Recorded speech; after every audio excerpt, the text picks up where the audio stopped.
For some reason that we'll probably never fully understand, an extraordinary outpouring of energy began to occur around the year 1100. It was so powerful and so passionate that it transformed the way the world looked and thought about God, about justice and power, about women, love and art.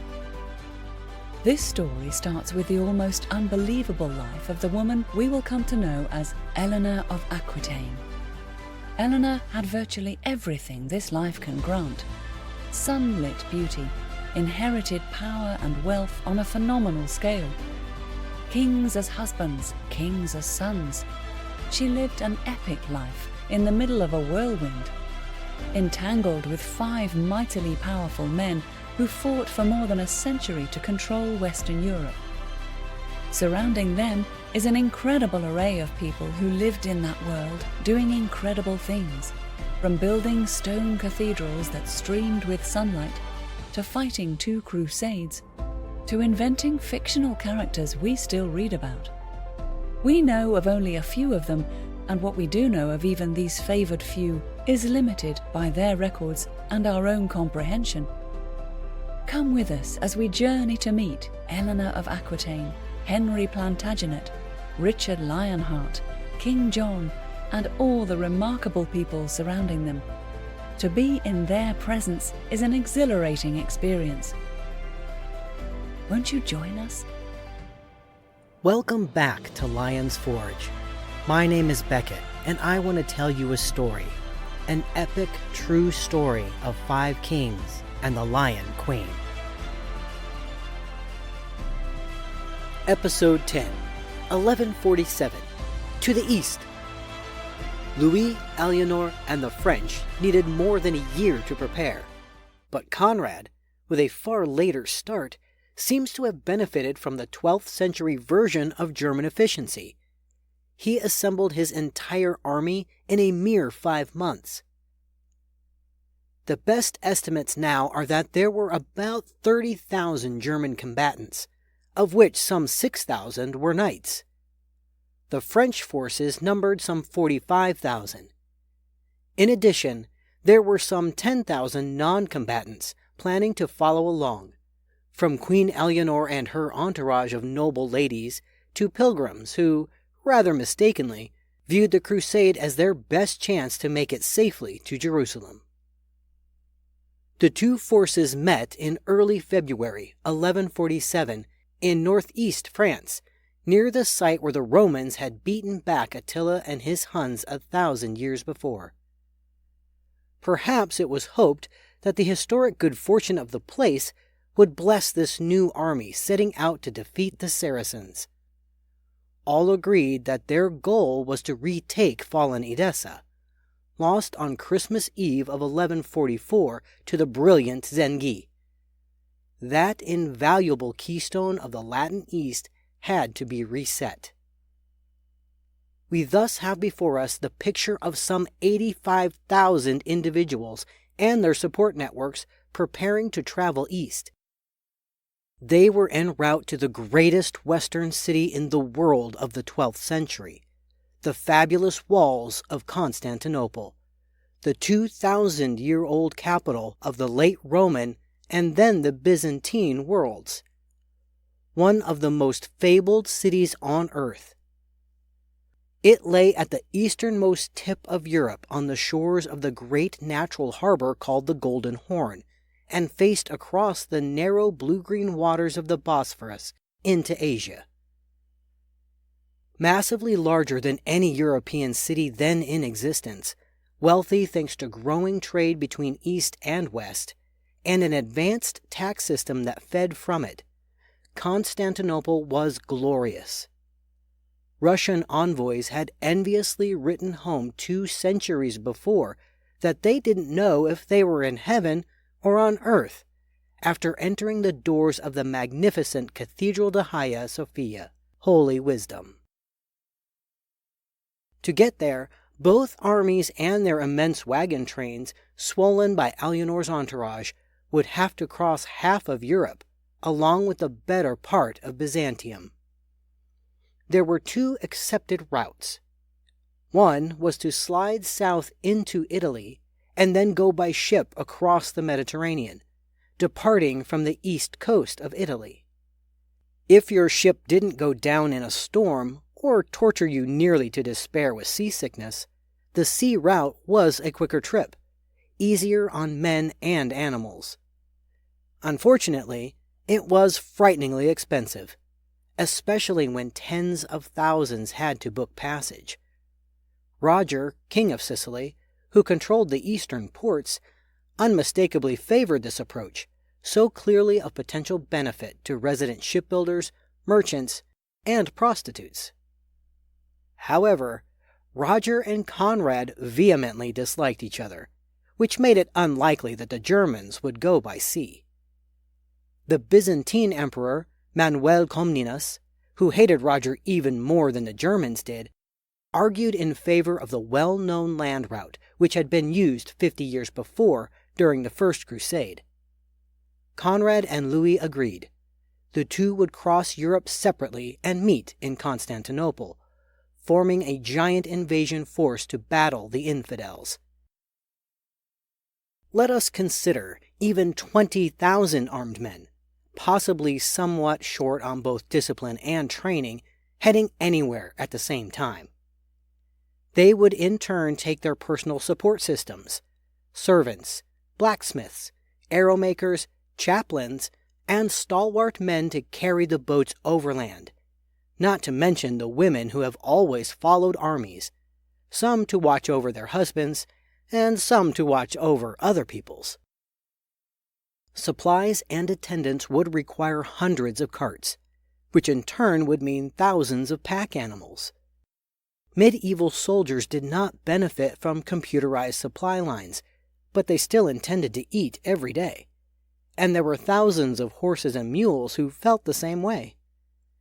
After eating, both humans and animals would need to relieve themselves. They would need places to sleep, water to drink that as far as possible was not befouled, and firewood to keep warm. No matter how theoretically friendly the inhabitants were along the way, it would be difficult to view an army's arrival, especially a foreign army's, with anything except well-placed apprehension, a queasy feeling which, as we will see, could quickly shift into outright dread. Having agreed to take the land route, Conrad and his army left the middle of modern-day Germany in May 1147, moving along the Rhine, then south down the Danube, east across the Kingdom of Hungary, and then southeast through the mountain-rattled Balkans, where the travelers passed into the Byzantine Empire. The French were about a month behind the Germans, departing their country after a spectacular ceremony at the Cathedral of Saint Denis to bless Louis's great undertaking. It took the Crusaders the entire summer to cover the 1,000-odd miles to Constantinople. It must have been an incredible sight, a sea of men marching, their iron lances glinting like dragonflies, knights shifting in their saddles as the breeze caught their battle flags, pillars of dust mixed with smoke rising a quarter-mile up into the dry, sun-glazed air, the ground groaning and flexing to the step of 60,000 human feet. You would have heard them long before you saw them. The slowly gathering confused din of creaking stirrups and roughly sewn boots, horses snorting in the dusty air as they picked their way over the stony ground, massive wooden carts clanking, axes biting into trees, and thousands upon thousands of human voices talking, laughing, swearing, complaining. Odo of Dieu, Louis's chaplain, wrote a colorful account of their journey across Europe. A troubling theme, mentioned repeatedly, was the lack of discipline in both armies. Louis's efforts at control in particular appeared to have been dismally unsuccessful. He was even reportedly unable to stop his own brother Robert from abducting a noblewoman who rode with the army as the promised bride of one of the Byzantine emperor's relatives. Given this engulfing lack of discipline, stupid quarrels among crusaders and between soldiers and civilians along the way were a constant problem, sometimes ending in people getting killed. It's not unlikely that Alienor, with her deep connection to the large Aquitanian contingent, grew increasingly aware of her husband's inability to control his army. It may have fueled her eventual grievances against him, grievances which would come to a head in Antioch. The royal couple probably spent little time together en route. Louis's personal companions were said to be Odo and Louis's lifelong bodyguard, a eunuch named Thierry Galleran. Chroniclers reported that the two men were the ones who shared Louis's tent every night. Galleran's physical state may have lifted him out of the peasantry, since it was firmly believed that eunuchs had no dynastic ambitions of their own, thus guaranteeing total personal loyalty. Louis obviously enjoyed the man's company, trusting him not only as a bodyguard, but as something of a personal advisor. According to chroniclers, Galleran did not like Alienor, and Alienor returned the compliment. While Louis spent his time with his chaplain, his eunuch, and his knights, we can assume Alienor traveled with her own rather more jolly companions, fellow Aquitanians, whose boisterous sense of humor and fondness for stories, wine, and music matched her own. Every day would bring new things to see, new smells and sounds, the ladies traveling sometimes on horseback, sometimes on litters carried by men-servants. In the evenings, under black skies frosted by moonlight, her knights would ease out of the line of march to come back to pay their respects and to flirt with the loveliest women within 1,000 miles. Troubadours, expressly forbidden by papal edict, were there anyway, toasting the laughing beauties whose valor was claimed to outshine the legendary Amazons. If Alienor found this epic journey vastly diverting, Odo was not a happy traveler. His chronicle makes frequent references to mud, floods, desolate country, and the cunning malice of foreigners. He hated his German allies, since he claimed they wouldn't allow the French to buy anything until the Germans got enough for themselves. As supplies got tighter, prices surged for everything. Louis was writing back to Suger, his regent in Paris, asking for yet more money before even getting out of Hungary. Odo's reports reached something of a crescendo of xenophobia when the French crossed into Byzantium, populated by what he called the Greeks, described as miserly cheats who refused to provide adequate supplies to the passing army, even though they lived in a, quote, beautiful and wealthy land, unquote. The lack of hospitality among the natives isn't hard to fathom. Odo writes with startling honesty that since the Europeans considered the local population not to be Christians, they determined that killing them was of no importance. No wonder the frightened locals would sell only meager amounts of food in small baskets lowered at the ends of ropes from the town walls, or that a drunken crusader who stumbled off from his companions after dusk could end up hacked to death beside the road. The emperor, Manuel Comnenus, buffeted with reports of constant European crimes against his people, was turning into a most unhappy host. True, his country had happily welcomed the First Crusade 50 years before, but that crusade had begun on an entirely different note. That time, the Byzantine emperor had begged the West for military aid against the terrifying Moors.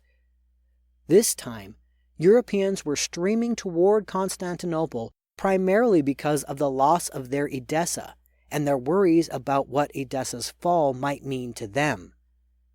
Manuel Comnenus was accordingly mired in a quandary that would vex even the most pragmatic of kings. He hadn't asked for help, but still, the idea of Europeans taking on the Muslim army held real appeal. he accordingly had volunteered that the Europeans could travel through his lands. But now that they were really arriving in their thousands, he was as jumpy as a gazelle in a wildfire. There were a great many reasons for him to feel uneasy, and they were being compounded by the day.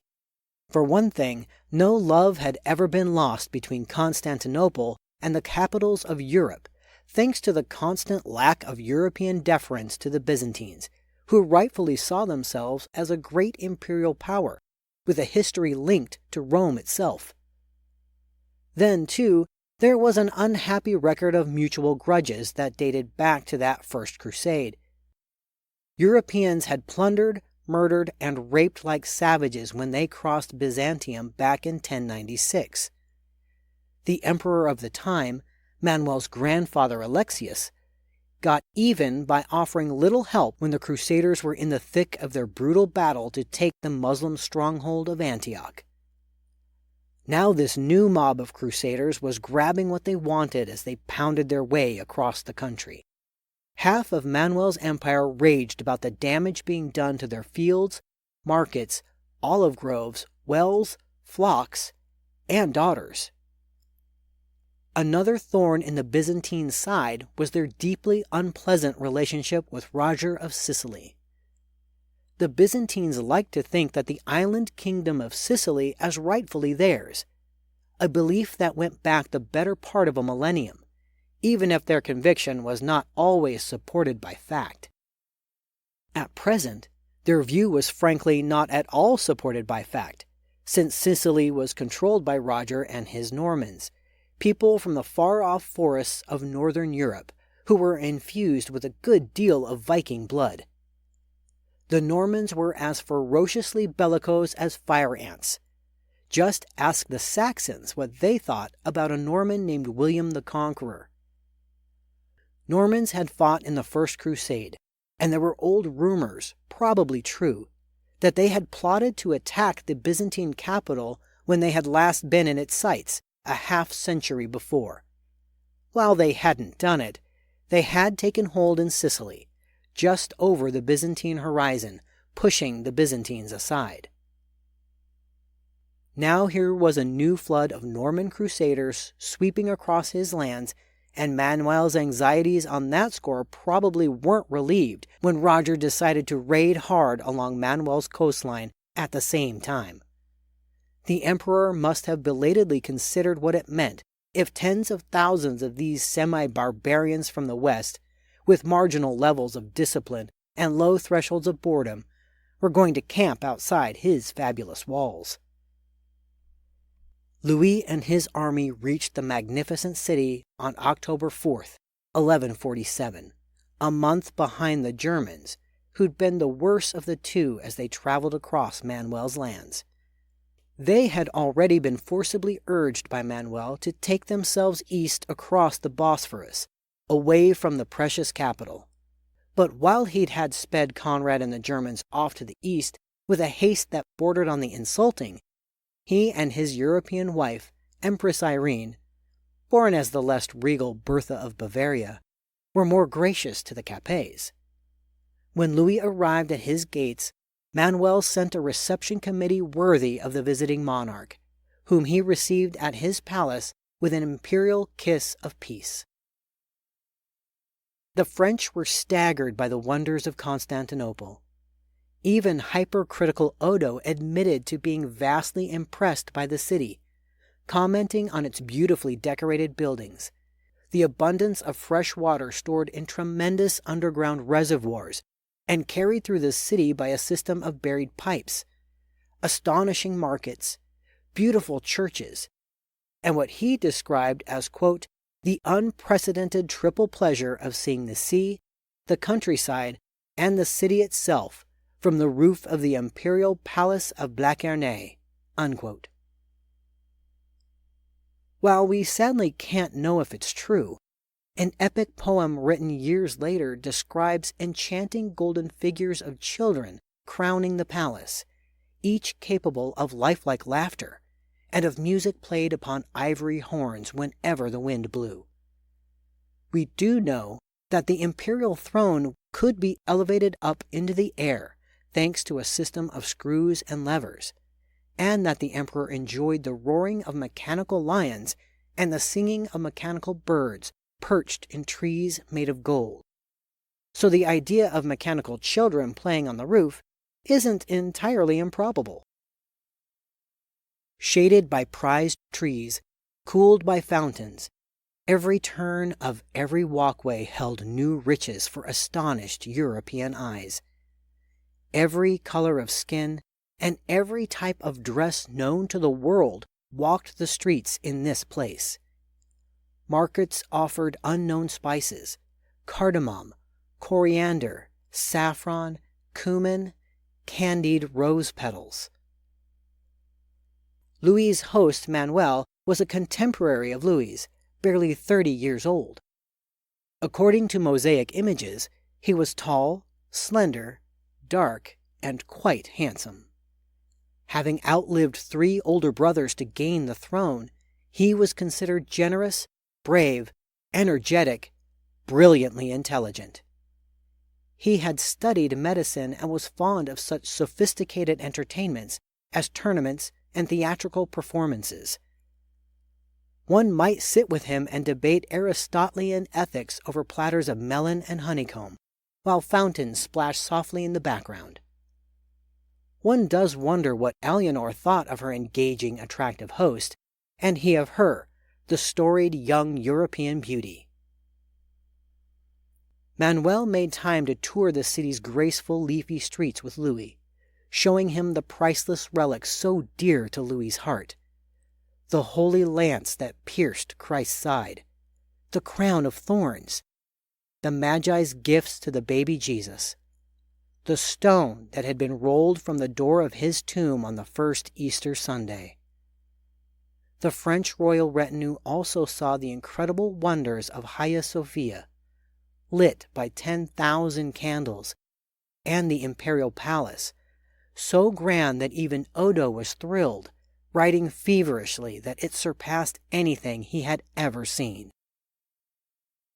Nightly banquets were supreme examples of the imperial couple's hospitality. The food would have been a revelation in itself to the French. There was meat dusted with za'atar, a spicy, aromatic blend of thyme, cumin, roasted chickpeas, pomegranate juice, and lemony sumac. Perhaps they ate warm, cheese-filled pastries soaked in orange-scented syrup, or a dish where cubes of lamb fat were baked to flavor the traditional combination of ground meat, minced onion, and bulgur wheat. Desserts of honeycomb were garnished with dried rose petals. It might even have been their good fortune to feast on the seasonal treat of wild thistles called akub. But even the jaded urbanites of this incredible city must have stopped dead as Alienor's contingent clattered by on horseback, described by one who saw them as dressed like men, armed with lances and battle axes, bold as Amazons. We can even catch a glimpse of Alienor herself, quote, richly dressed, elegant in her bearing, unquote, wearing golden boots that radiated the sun itself. The Byzantine chronicler Niketos Choniates compared her to Penthesilea, the legendary queen of the Amazons. The riches and grandeur of Constantinople were so dazzling that the hospitality of the imperial court may have inadvertently spawned the accusations of treachery Europeans later hurled at Manuel and the Byzantines. If this man ruled such a wealthy and beautiful city, surely his resources were limitless. By definition, then, it should be the merest trifle to the Byzantines to arm, feed, and reinforce the crusading armies whenever they needed his help. A European assessment which would spawn a deep sense of betrayal when such help was not always forthcoming. For gracious host he may have been, but Manuel was above all a masterful dissembler. He had to be. He ruled an empire that faced perpetual threat on 2 fronts. To the east from the Muslims, and to the west from the Normans ensconced in the Mediterranean. Nor did he believe that his supposedly friendly European visitors could ever be entirely trusted not to turn on his wondrous city. The existence of the Crusader states at his end of the Mediterranean were ready evidence of European interest in occupying lands they took from others. Manuel was therefore inherently disinclined to be overly friendly to his friends or overly hostile to his enemies. Keeping everyone off base was the essence of his strategic plan. Even as he toasted the Capets at glorious banquets, he had a peace treaty with the Moors back on his desk. The chronicler Choniates said outright that Manuel encouraged Turkish attacks on the Crusaders, a startling report confirmed some years later by another Eastern chronicler, Michael the Syrian, who wrote that the emperor worked in concert with the Turks to slow the Europeans. And so, within 2 weeks of their arrival, the time came for the Byzantines to say an affable, if definitive, farewell to the French. Manuel Comnenus sent this second wave of annoying Westerners off across the Bosphorus, scrambling up and down its steep, rocky banks. As they went, the French were wrestling with an unaccustomed sense of unease.